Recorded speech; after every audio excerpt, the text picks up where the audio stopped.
हरी श्रीरामचंद्राय नमा उद्धरोडिया ते खेचरी विजयी झाला कपी केशरे ये रे राहुणी गगनांतरे मधुर स्वरे अनुवादे लोकाभिरामं रणरंगधीरं राजीवनेत्रं रघुवंशनाथं कारुण्यरूपं करुणाकरन्तं श्रीरामदूतं शरणं प्रपद्ये।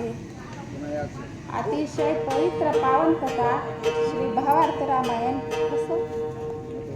त्याला बसवा मुळे कुठे गेला आणि त्या अंतर्गत होणारी ही लक्ष्मण शक्तीचा कार्यक्रम कोणत्या नगर कृष्णानगर मध्ये चालू असणारी ही लक्ष्मण शक्ती आणि सुंदर असं नियोजन दिसायले सगळ्या रामचंद्र प्रभूंना वंदन प्रथम आणि हनुमंतरायांना वंदन महादेवाचं मंदिर दिसायले महादेव प्रभूंना वंदन करून पुढं ही सेवा चालू करू। काय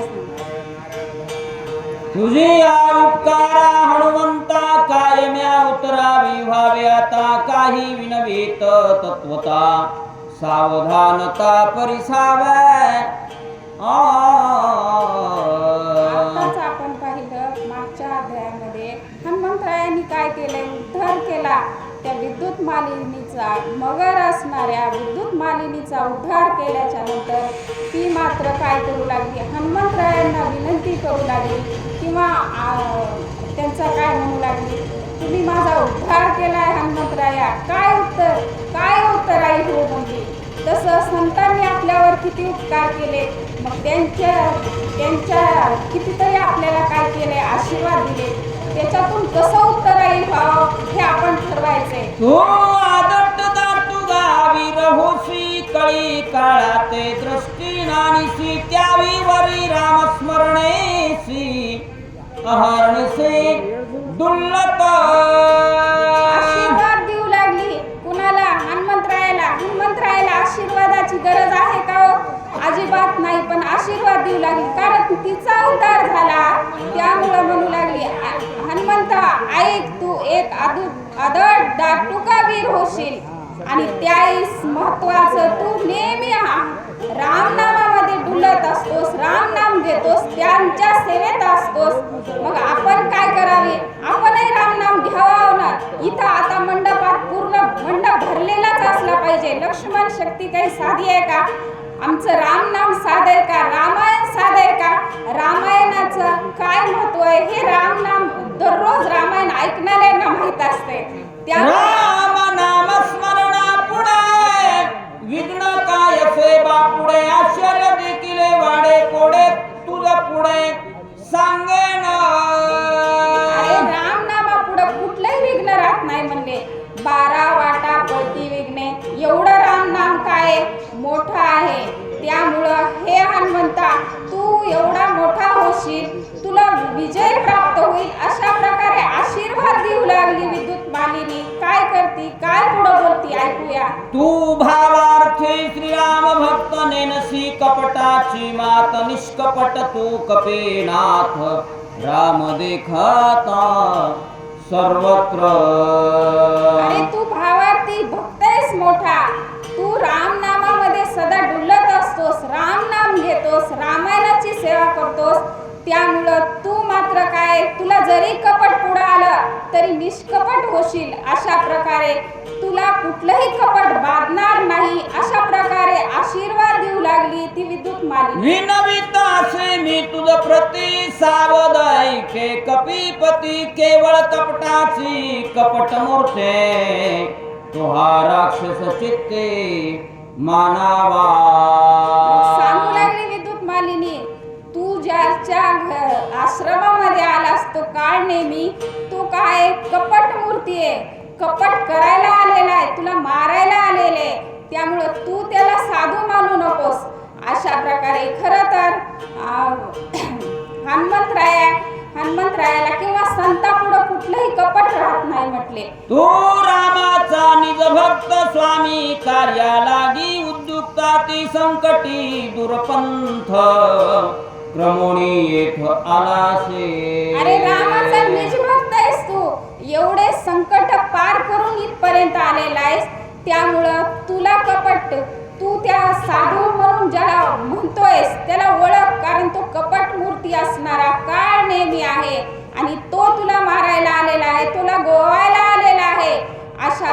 प्रकारे आपल्यालाही हा काळ, ही माया, हे संसार गोवायले तो खरं तर तरुणांनी इथं यायला पाहिजे रामायणाला. नंतर कळतंय, जेव्हा म्हातारपण आलं का तेव्हा कळतंय.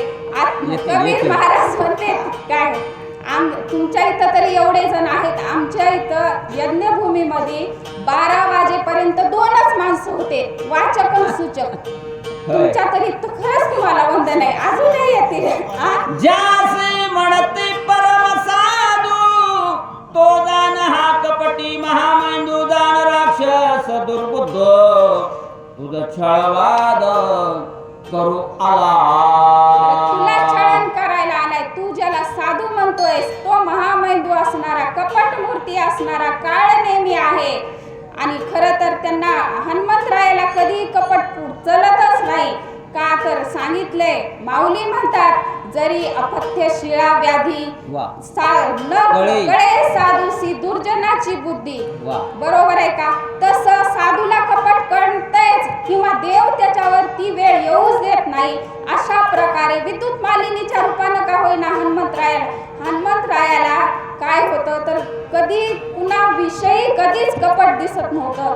तशा प्रकारे हे न दिसल्यामुळे परंतु विद्युत मालीच्या रूपानं देवानं ते काय झालं, कपट हाणून रावणाचा परमाप्त प्रतिज्ञा करोनिया येत ठाकुणाला द्रोण पर्वत छळणार्थ तुझ लागे.